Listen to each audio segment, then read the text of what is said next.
አሁን የማን አካባቢ ቅቤ ነው ታውቁታላችሁ? ነጋዴዎችን ጠይቃቸው የምገዙት እኛ ነን። ከባላ ሀገር ነው የሉማሜ ይድበራ። ስለዚህ የት አካባቢ የቆላ የደጋ የሚለውን አጠይቁ። ኦሮ እናቴ ወይ አልገባ ዘራን ባጠይቅ። እሺ ማን ልበል ስሞትን? ኦሮ ምንድነው ይዞ የመጡ ዛሬ ገበያ? ሰፌድ ምንድነው የሚባለው ይሄ? መሳቢያ መሳቢያ። እኔ ሰፌድ ነው የማውቀው ስሙን። አሁን የዛሬው ቅቤ ከየት መጣ? እንግዲህ በቃ አስታውን ቀርታን በቃ እንግዲህ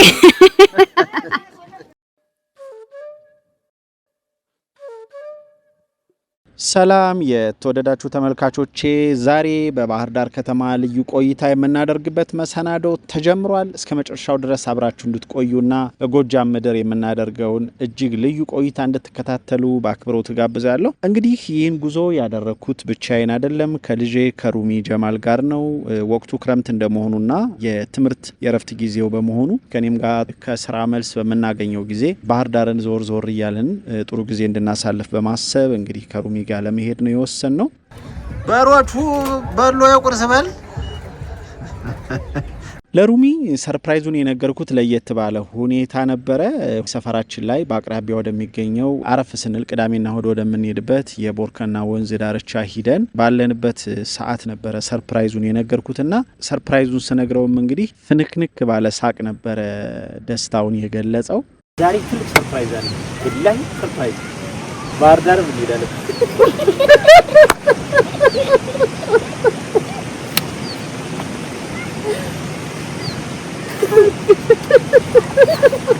አንዴ ጭብጨባ ማለት ነው።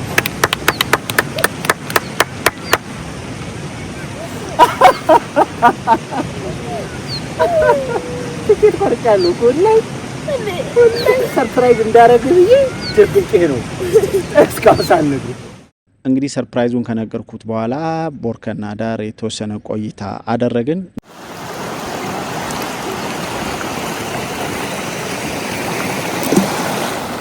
እንደምትመለከቱት የቦርከና ወንዝ ዳር እየሞላ ነው። የዘንድሮ ክረምት እጅግ አሳሳቢ ነው። ደሴ ላይ ጠንከር ያለ ዝናብ መጣል እንኳን የጀመረው ከሐምሌ 25 በኋላ ነው። እስከዛ ጊዜ ድረስ በጣም አሳሳቢ ነበረ። ለማንኛውም ከቦርከና ወንዝ ዳርቻ ቆይታችን እንግዲህ ወደ ቤት እየተመለስን ነው።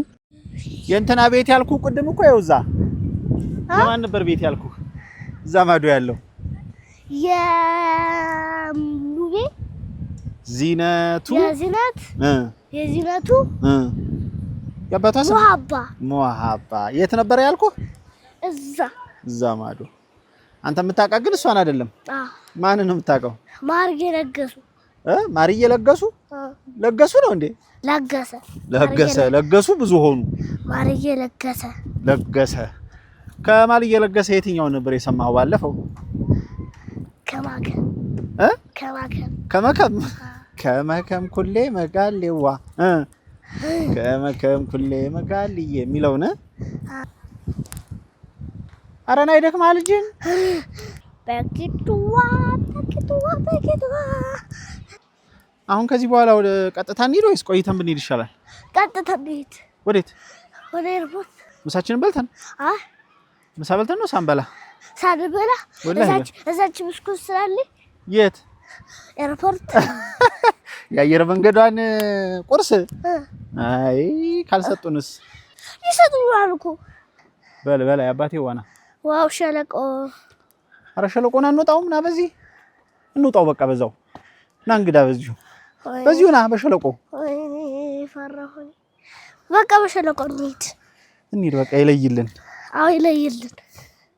ወይኔ አይ ሩሚ ጀማል ና በዚህ አላህዬዋ አላህዬ ወይ እንዳልወድቅ አላህ ሂድ አይዞህ። ወይኔ አላህም አለህ አባትህም አለህ። ልመድ እንጂ እንደዚህም ብሎ ታዲያ ይቺ እኮ በልጅነትህ ሁሌ ገጠር ይዘኸኝ ሂድ እያልክ የምጨቀጭቀኝ ቦታ ናት። ግን ቆሻሻ ላይ አየኸው? ይሄ ሰፈር ውስጥ ያለ ቆሻሻ በጎርፍ እየመጣ በዚህ ተንደርድሮ የት ይገባል? ቦርከና ደግሞ ቆሻሻ አትልቀቁብኝ ይላል። ምን አይነት ቀለም ያለው? ቀይ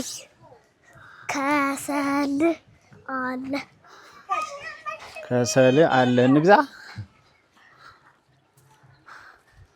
አሁንማ ማንበብ ጀመርሽ። በቃ መንገድ ላይ ያለ ታፔላ ሁሉ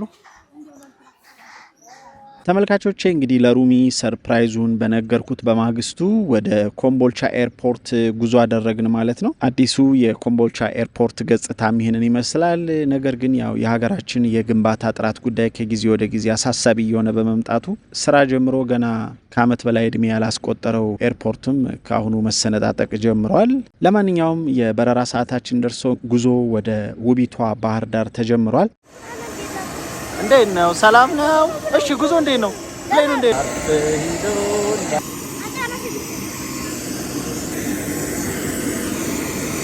ስንት ነው ወንበር? ሩሚ የመጀመሪያው በረራ ስላልነበር ብዙም አላስፈራውም። ወደ ባህር ዳር ስንቃረብ ብቻ የጣና ሐይቅን ከስር ሲመለከት ትንሽ ፈርቶ ነበርና አባዬ ከአውሮፕላኑ ስር ግን ውሃ መኖሩን ፓይለቱ ያውቃል ብሎ ነበር የጠየቀኝ። በነገራችን ላይ የሩሚ ወደፊት ራዕይም ፓይለት መሆን ነው። እንግዲህ ወደፊት ሲያድግ ካልቀየረው ማለት ነው። በዚህ ሁኔታ በሰላም ተጉዘን ባህር ዳር ከተማ በሰላም ገብተናል። የባህር ዳር ኤርፖርት ገጽታም ይህንን ይመስላል። ከፊት አዲሱ ኦኬ ተርሚናል ነው ይሄ እዴ ያ ነበረ በፊት ሩሚ ይመስለኛል። ገብተናል ባህር ዳር አባ ደርሰናል በላችሁ።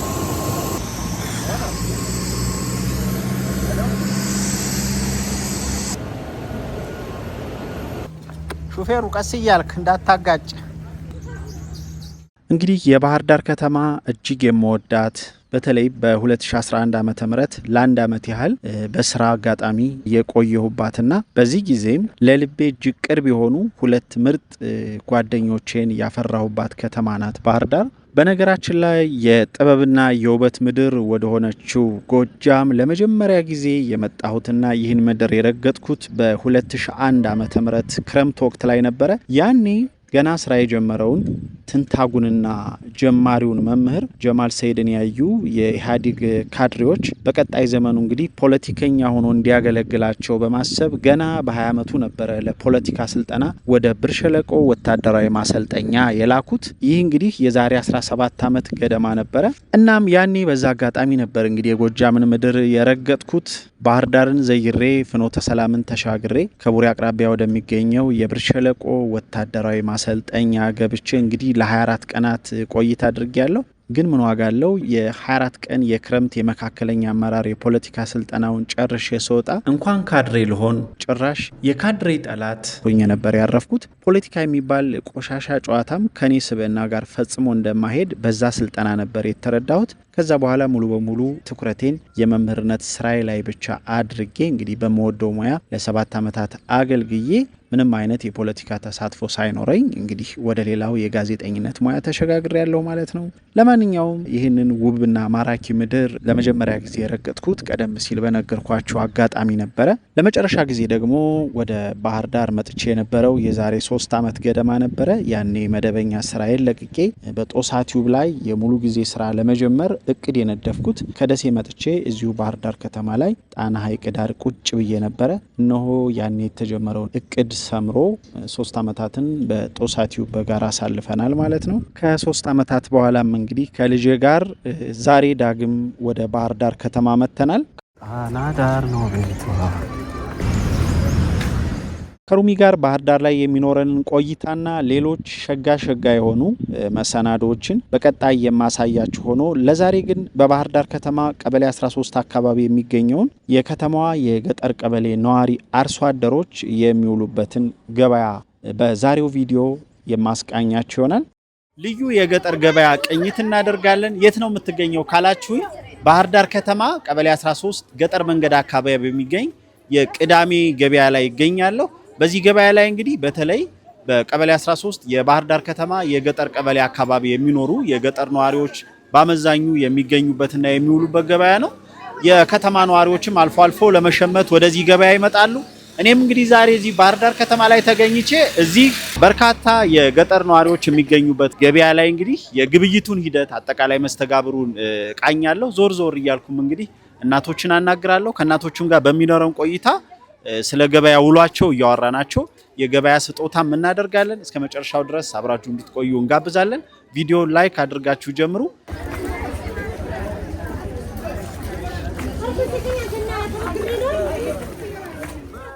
ተመልካቾች እንግዲህ ገበያውን ዞር ዞር እያልኩ እየቃኘሁ ነው። እግረ መንገዴን የኢትኖግራፊ ጸሐፊው አፈንዲ ሙተቂ የኤርትራ ህልምና ሌሎች የኢትኖግራፊ ወጎች በሚል መጽሐፉ ላይ ስለ ጎጃም ምድር ከጻፈው ማራኪ ጽሑፍ ላይ የተወሰነውን እያጋራኋችሁ በየመሃሉ ደግሞ ዞር ዞር እያልኩ ገበያው ላይ ከሚገኙ እናቶች ጋር ቆይታ እያደረኩኝ እግረ መንገድም ለእናቶቻችን የገበያ ስጦታ እያበረከትኩኝ ሸጋ ጨዋታና ለዛቸውን አጋራችኋለሁ ማለት ነው። መቼም የጎጃም እናቶች ጥንካሬና ጽናት የሚገርም ነው። እንደሚታወቀው እንግዲህ ባለፉት 3 ዓመታት እየገጠማቸው የሚገኘው መከራ እንኳን የተቋቋሙበት መንገድ እጅግ ይደንቃል። ያንን ከባድ ጊዜ አሳልፈው እንኳን ዛሬ ላይ እንደምታዩት ፈገግታቸው ከፊታቸው አይጠፋም። መሰንበት ደጌ እያሉ በህይወት በመኖራቸው ብቻ ፈጣሪያቸውን እያመሰገኑ የሚኖሩ ብርቶች ናቸው። እንግዲህ እነዚህ እናቶች ተማርን በሚሉ ብልጣብልጦች ሁሉ የሚደርስባቸውን ግፍ በብርታትና ከፈጣሪያቸው ጋር ባላቸው ጥብቅ ቁርኝት ህመማቸውን አንጋጠው ወደ ላይ እየተናገሩ ዛሬም ድረስ እንግዲህ እነዚህ እናቶቻችን አሉ።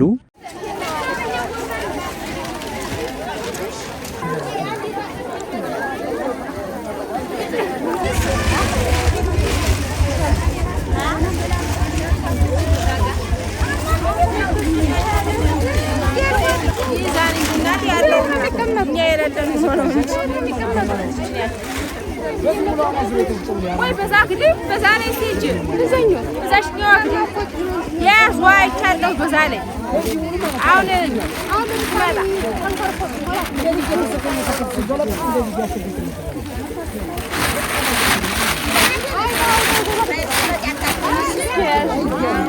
ወይ ያሳቆለ መጣው ቢሮን ጆሮ ናታከል ስበሳችን ታልቱ ዛዘንም ወዲያስ በሌላው ማምን ይፈረዳል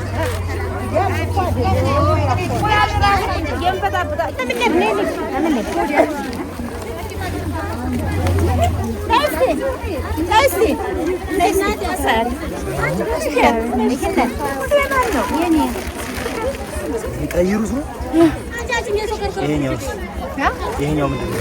ይሄማ ሰርገኛ ተለቀለ ይሄማ ቀይ ነው ራሱ ፍጹም ቀይ ለምንድን ነው የሚሆነው? ውብ ነው ይላሉ። የመዳን ለደም ግፊት ጥሩ ነው ይላሉ። ይሄኛው ቀዩ ለስኳርና ለደም ግፊት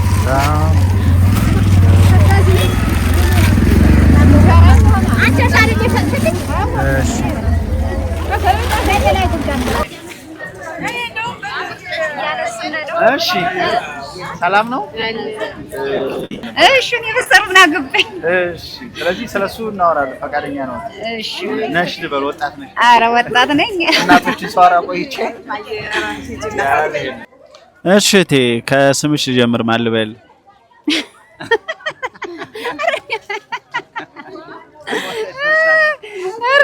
ኧረ ተው እኔ ጀማል እባላለሁ። እኔ ደግሞ ስሜ እናት ነሽ። እናት ነሽ ማን? እናት ነሽ ቢወጣ። እናት ነሽ ቢወጣ ደስ ይላል ስምሽ ራሱ እናት ነሽ። ስንት ልጆች አሉሽ? በዚሁ አጋጣሚ እንግዲህ እናት ከሆንሽ አይቀር ሶስት ልጆች። ዛሬ እንግዲህ የተገናኘ ነው እዚህ ቅዳሜ ጉልት ገበያ ነው። ቅቤ ነው ይዘሽ የመጣሽው። ቅቤ ነጋዴ ነሽ ወይስ አልበሽ ነው? ጋዝቻ። ከየት ገበያ ነው የምትገዙት? ከዚያው አርሶ አደሮቹ። አሁን ጥፍጥፍ ስንት ነው የሚሸጠው? አንድ ጥፍጥፍ ነው የሚባለው በእናንተ? መጀመሪያ እቺ ምን ትባላለች ንገሪኝ። የመደብ የ100 ብር። እሺ ስለዚህ እቺ አሁን 100 ነው የምትሸጠው? አዎ። አሁን ዛሬ አንቺ ከአርሶ አደሮቹ በብዛት ገዝተሻል? እንግዲህ እንደ አሜን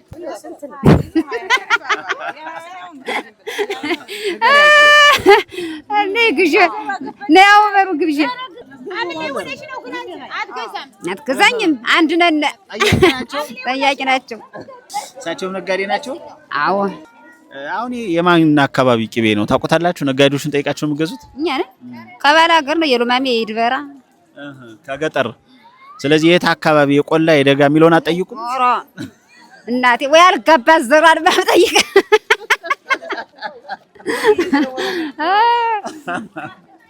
አልጋባም። አገር የመጣበት ነው እንጂ ወይ አልጋባት ምን ልጅ ልጠይቃት? እኮ የመጣበትን ግን ትጠይቃላችሁ አይደል? ኧረ የመጣበትን ስለምናውቃቸው እንጠይቃቸዋለን። አሁን የዛሬው ቅቤ ከየት መጣ? እንግዲህ በቃ አስታውን ቀርተሃል። በቃ እንግዲህ ይኸውልሽ እየገዛችሁ ያው እናንተ ሲያዩ ሳይገዙ ነው ሀሩ ያጃጁና አለፉ። ችግር የለም እኛ ደግሞ ስለዚህ አሁን ስንት ጥፍጥፍ ነው አሁን እንትን ያልሽው ልሸጫ ያልሽው? ዛሬ ገና ገበያው መሽሞላ መሸጥና አሁን ይሄ ስንት ነው ያልሽኝ? አንድ መደብ ስንት ነው ይሄ? እሱ 200 መደብ 200 እሷ 100 እቺ 100 300 እቺ መደብ እቺኛ አይቱስ ጅማ ገና መመረቂያና ምድብሽ ነው። ገና ምድብሽ ነው። አሁን ግን በአጋጣሚ ተራው ላይ እናንተ ብቻ ናችሁ ያላችሁት መሰለኝ አይደል? በየቦታው ተበታትኖ የመቀመጫው ችግር የስፍራ ተበታትኖ ነው። እዚህም ብዙ ገዥም ስላለፈ የ5 መደብ በ200 እንክፈል አይደል? እና እናመሰግናለን። አይ ዛሬ እንግዲህ በቴሌቪዥን ሁላ ለቃቁትና ወደዛ ይለየለት። በዚሁ አጋጣሚ የተወልሽ ነው ያደግሽው? ወራሚት እዚሁ ባህር ዳር ነው። አመሰግናለሁ። እንግዲህ ያው ትንሽ አይን አፋር ሆነሻል። ኧረ አይደረግም ተወዝ ብለህ ችግር የለም። በቃ የቅቤውን ደግሞ ለሌላ ሰው ሽጪ። አመሰግናለሁ ለነበረን ቆይታ። እሺ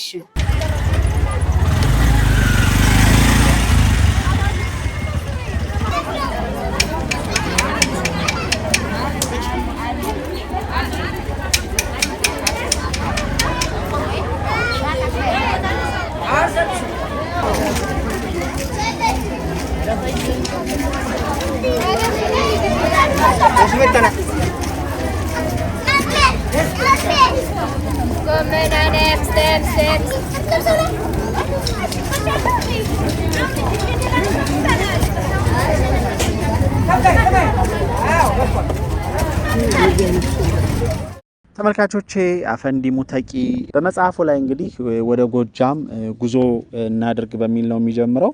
አዎን ዛሬ ወደ ጎጃም ልንጓዝ ነው። ደጀን ላይ ምሳ ልንበላ ነው። ዋሸራ ላይ ቅኔ ልንዘርፍ ነው። ዲማ ላይ አውደ ከዋክብት ልንፈትሽ ነው። ደብረ ወርቅ ላይ ድጓ ልንማር ነው። ደብረ ኤልያስ ላይ ታሪክ አበው ልናነብ ነው። ማንኩሳ ላይ ታሪክ ሀገር ልንመረምር ነው። መርጦ ለማርያም ላይ ታሪከ ነገሥት ልንበረብር ነው። ቢቸና ላይ ጀግንነትን ልንለብስ ነው። መርአዊ ላይ በድርሳን እጽ ልንፈወስ ነው። ባህር ዳር ላይ አሳ ለብለብ ልንበላ ነው። የዛሬው የኢትኖግራፊ ጉዟችን ወደ ጎጃም ነው እያለ ነው አፈንዲ ሙተቂ ጽሑፉን የሚቀጥለው። አፈንዲ ሙተቂ ስለ ጎጃም የጻፈውን ጽሑፍ ሲቀጥል ጎጃምን በቀዳሚው ዕድሜያችን ከ1983 በፊት በሚዲያና በትምህርት ቤት ባወቅናቸው የጣና ሐይቅና የጢስ አባይ ፏፏቴ ውበት፣ የበላይ ዘለቀ የጀግንነት ገድል፣ የኤትኖራ ገበሬዎች ማህበር ብልጽግናና የግሽ አባይ ኪነት ቡድን ሀገር አቀፍ ዝና አማካኝነት ተዋውቀናት ነበር። ጉርምስና መጥቶብን ለአቅመ አዳም ካበቃን በኋላ በተጠናወተን የንባብ ባህል ልደታቸው በጎጃም የተበሰረውን እነ አራት አይና ጎሹን፣ እነ ተድላ ጓሉን፣ እነ ራስ አዳልን፣ እነ ቆምጫምባውን፣ እነ ሙሉጌታ ሉሌን፣ እነ ኤፍሬም ታምሩን፣ እነ አበበ መለሰንና ሌሎች ሀገር አቀፍ አድባሮችን ስናውቅና ታሪካቸውን ስንመረምርማ ጎጃምን ስለማየት ማለም ጀመርን ይላል አፈንዲ ሙተቂ በመጽሐፉ።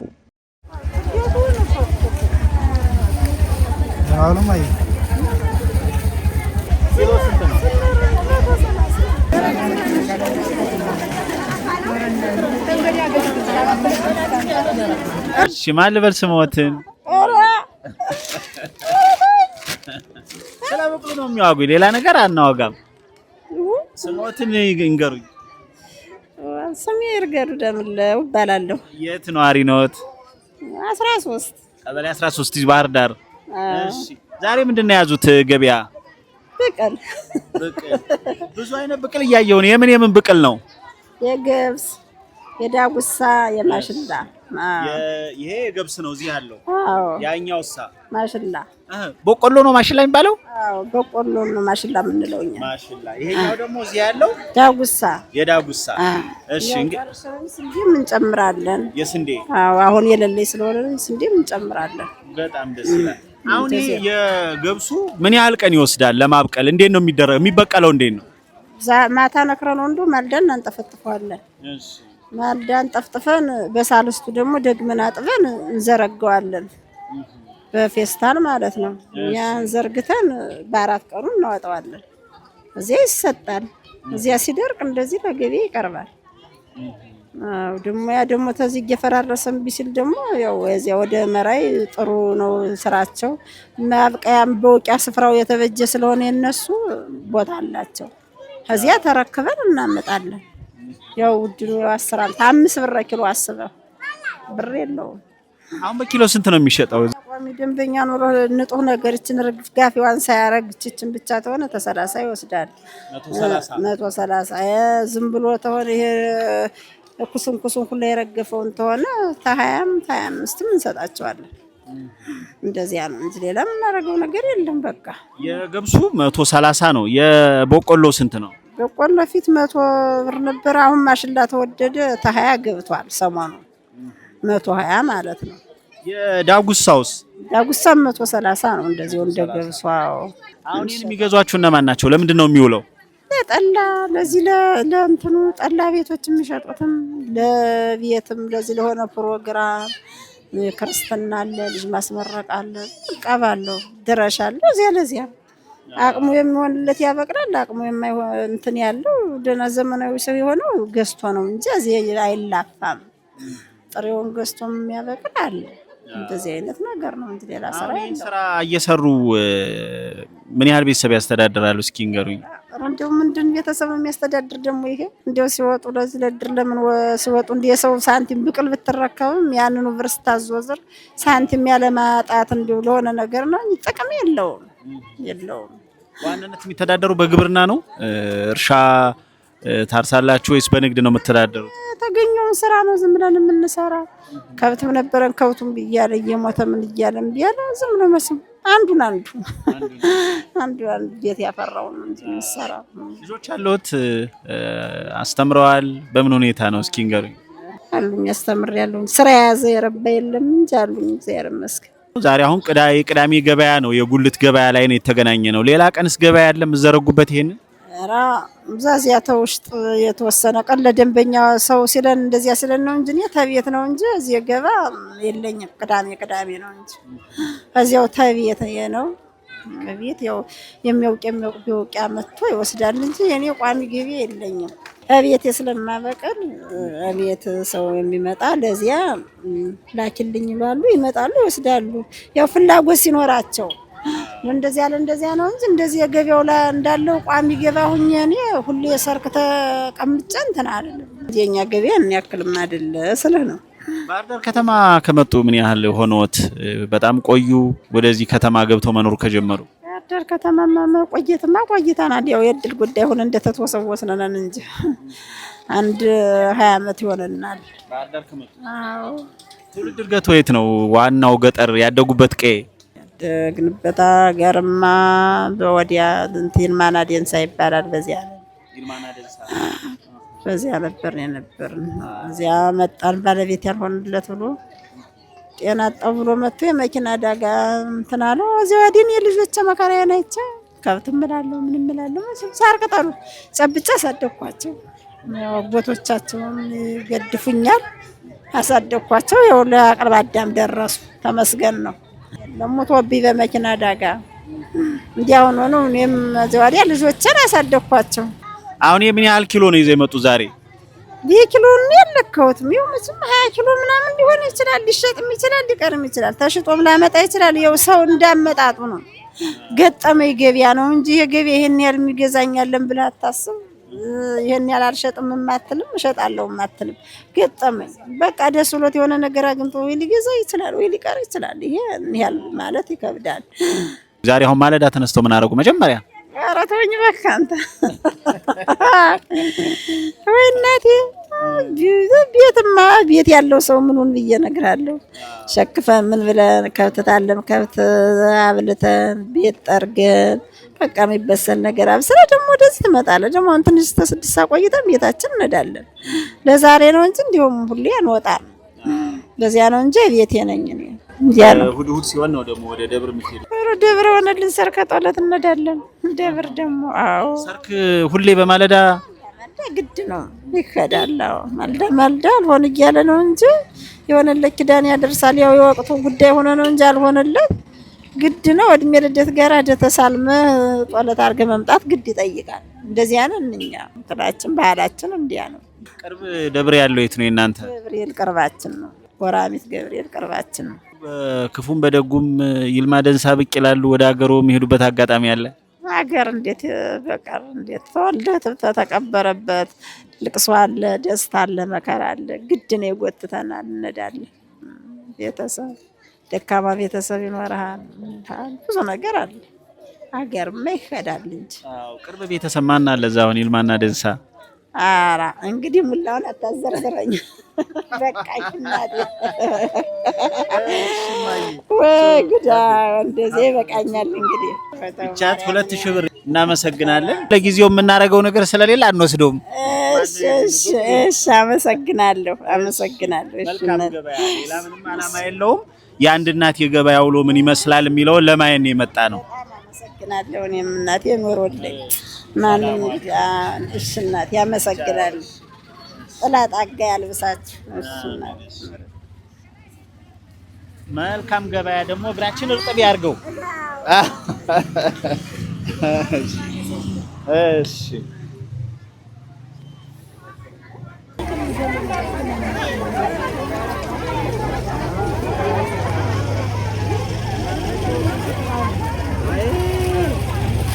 አንቺ ግራ የሰውን ወለድ ማለት እንደዚህ አይነት አካል እኛ ደግሞ አተፈን እንቻለን። በቃ ከባሩ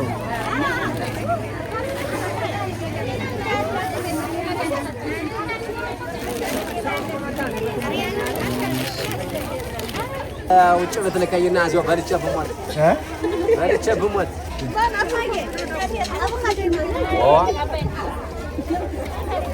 ያፈረሰውማ በስፋት የሚመትረው ነው።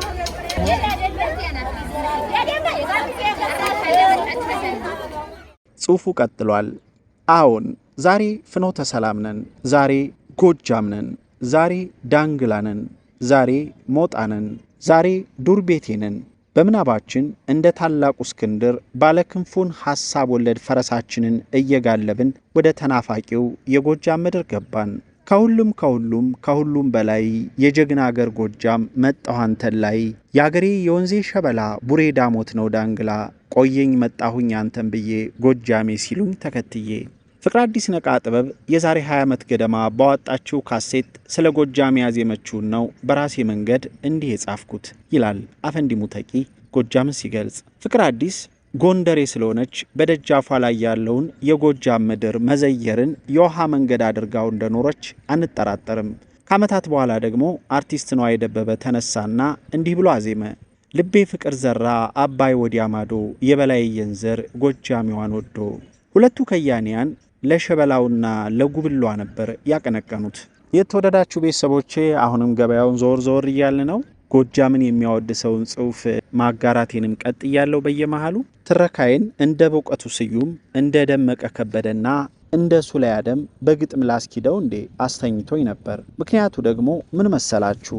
በጎጃሚዎች ዘንድ እንደ ልዕላይ ንግግር የሚወሰደው የመናበቢያ መንገድ ቅኔ መዝረፍና ስንኝ መቋጠር ስለሆነ ነው።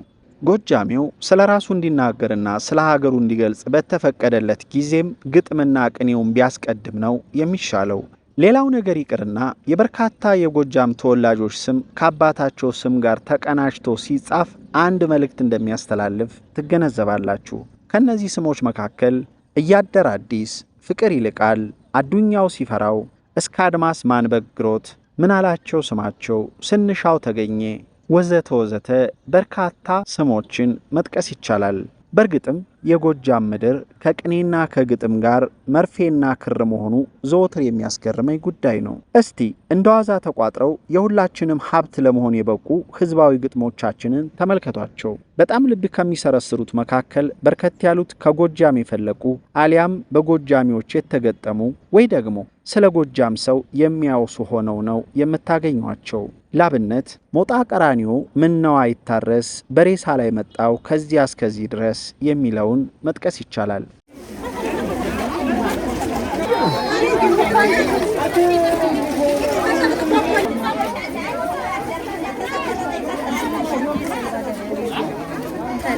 እሺ ማየ እንተዋወቅ።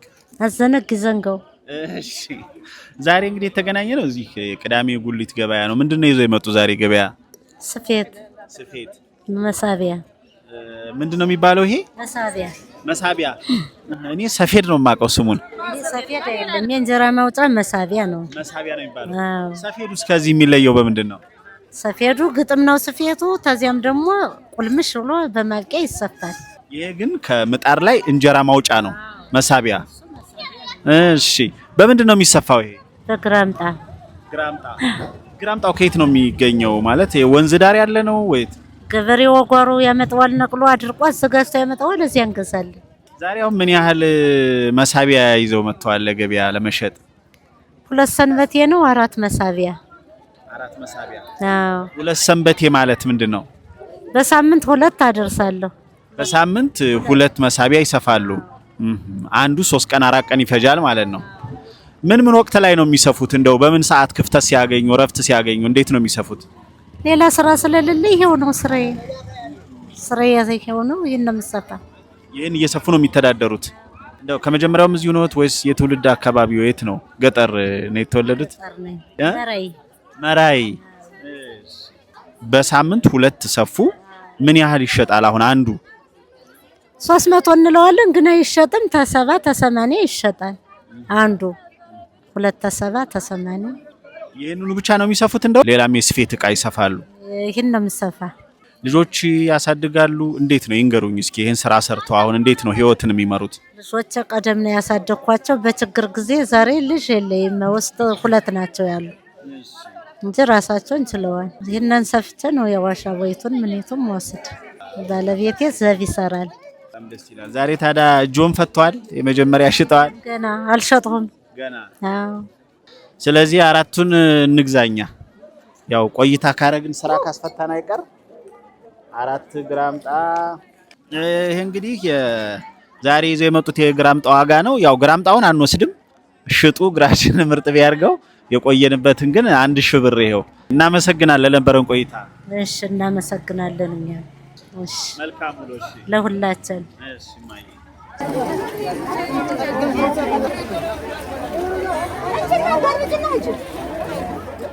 የተወደዳችሁ ቤተሰቦቼ አሁንም ዞር እያልኩ የቅዳሜ ጉሊት ገበያውን መቃኘቴን ቀጥያለሁ። በሚያማምሩት የጎጃም እናቶች መሃል እየተንቀሳቀስ ቀደም ሲል የጀመርኩላችሁን ጽሁፍም እየጋበዝኳችሁ ቆይታ እናደርጋለን። አሁንም አብራችሁን ቆዩ። ጎጃም ከሚነሳባቸው ሌሎች እጅግ ውብና ማራኪ ነገሮች መካከል ስነ ጽሁፍ አንዱ ነው። ጦቢያ የተሰኘውን የመጀመሪያ የአማርኛ ልቦለድ ድርሰት የጻፈው አፈወርቅ ገብረ ኢየሱስ መሰንበት በጎ የዘመናዊው የኢትዮጵያ ቲያትር አባት የሚባሉት ቀኝ ጌታ ዮፍታሔ ንጉሴ እንዲሁም አልወለድም በተሰኘው አነጋጋሪ ድርሰቱ የሚታወሰው አመፀኛና ልበ ደንዳና ደራሲ አቤ ጉበኛ የተወለዱት በጎጃም ምድር ነው። የኢትዮጵያን የምንጊዜም ተጽዕኖ ፈጣሪ ረጅም ልቦለድ ፍቅር እስከ መቃብርን የጻፉት ደራሲ ሐዲስ ዓለማየሁም የበቀሉት በዚሁ የጎጃም ምድር ነው። የዘመናችን ድንቅ ጸሐፊና ገጣሚ በእውቀቱ ስዩምስ ብትሉ መነሻው የት ሆነና?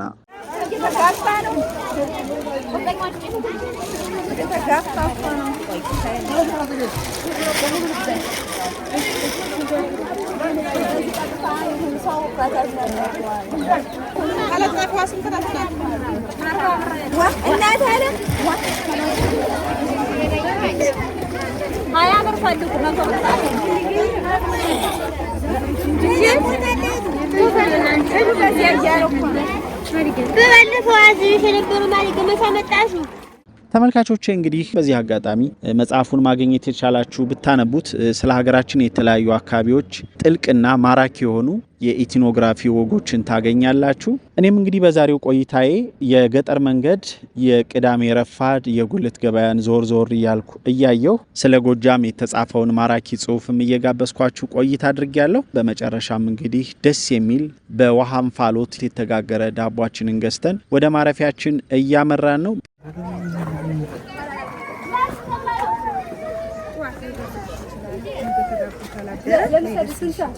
እሺ እቴ የተጋገረ ነው። ትኩስ ገና እየገለበጥ እየወጣ እየበረደ ነው።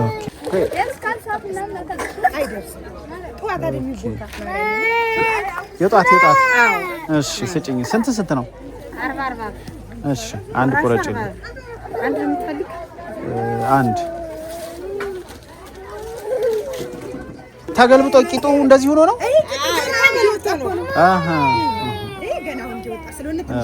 እንትን ይፈልጋል ለመቆረጥ። እሺ ስጭኝማ ቢለው ነው ያው በደንብ የበሰለ ነው። አስተማማኝ ነው ውስጡ። ሁለት ጊዜ ነው የተበሰለ። እሺ እንደገና ውሃ አርገው እንደገና በምጣድ ተበሰለ። መጀመሪያ በውሃ ተጋግሮ ከዛ ደግሞ በምጣድ ሞቅ ቃንዲል ማለት ነው።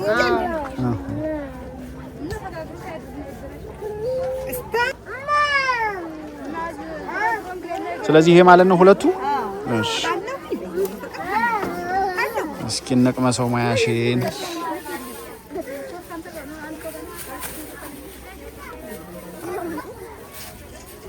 ቢዛ ረፊንሽ እናት በቃ አመሰግናለሁ። አብሽት ችግር የለም። እሺ እንትን ባይሆን ደርቢልኝ በዚህኛው ማስገብ። ኧረ በለው እንዴት እንደሚያምር አለ ሳለሱ ራሱ በጣም ምርጥ ዳቦ ነው። አሁን ደግሞ ገና ልጋግርኩ መቀራ እያየሁ ነው።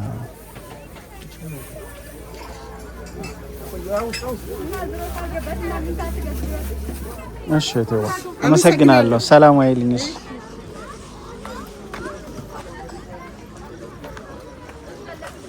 ይሄ ዳቦ ነው። ዳቦ ሲጋገር ነው እንዴ? ምንድነው? ዳቦ ነው። እሺ አነሳውታ ብሬ ያው ዳቦን ይዣለሁ። ሩሚ የሚገርም ዳቦ ነው። በጣም ተወዷል። ናሚድሽ